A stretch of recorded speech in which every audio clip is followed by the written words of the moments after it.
Now it may sound cliched, but the youth have been at the vanguard of almost every revolution. In Bangladesh, a students' organization called Students Against Discrimination kick-started the protests that successfully brought down a 15-year-old government and dethroned the world's longest-serving woman prime minister.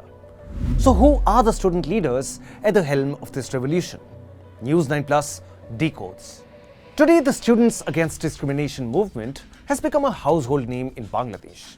This group emerged in response to the Supreme Court's June 2024 ruling, which reinstated a 30% job quota for descendants of freedom fighters. The movement challenged this quota as discriminatory and politically manipulated, and called for a fairer and more equitable job allocation system. But what began as protests against a discriminatory quota system soon evolved into an anti-government movement, which eventually toppled Bangladesh's ruling Awami League Party and forced its leader Prime Minister Sheikh Hasina to resign. Who are the biggest faces of Students Against Discrimination? Now, the first name that comes to mind is Nahid Islam.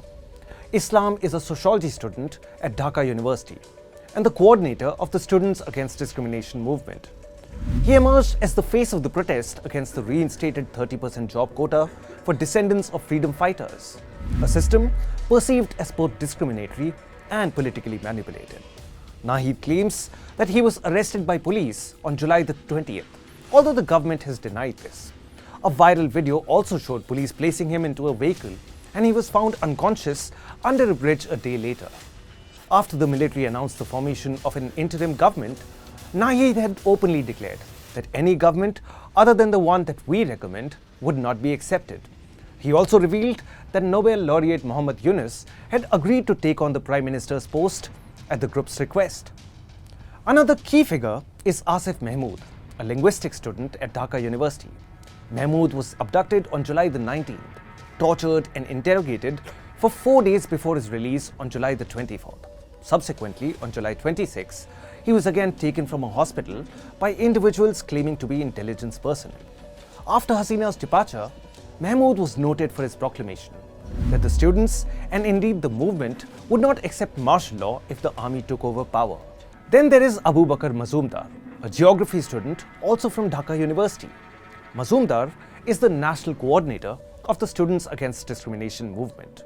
In the days before the fall of the government, Mazumdar was taken from the Ganushthaya Nagar hospital, allegedly by intelligence personnel on July the 26th.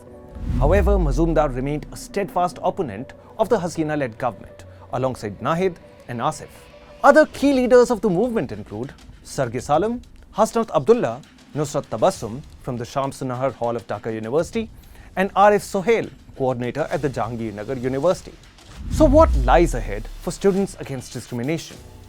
Since Hasina's resignation, Nahid Islam, Asif Mahmood and Abu Bakr Mazumdar have called for the formation of an interim government led by Nobel Peace Prize laureate Professor Muhammad Yunus. Their proposal has garnered support from various sectors including civil society and the military. The revolution may be over, but the real task has just begun for Bangladesh's student leaders. Their leadership and self-avowed commitment to justice and democratic principles may shape the future of Bangladesh.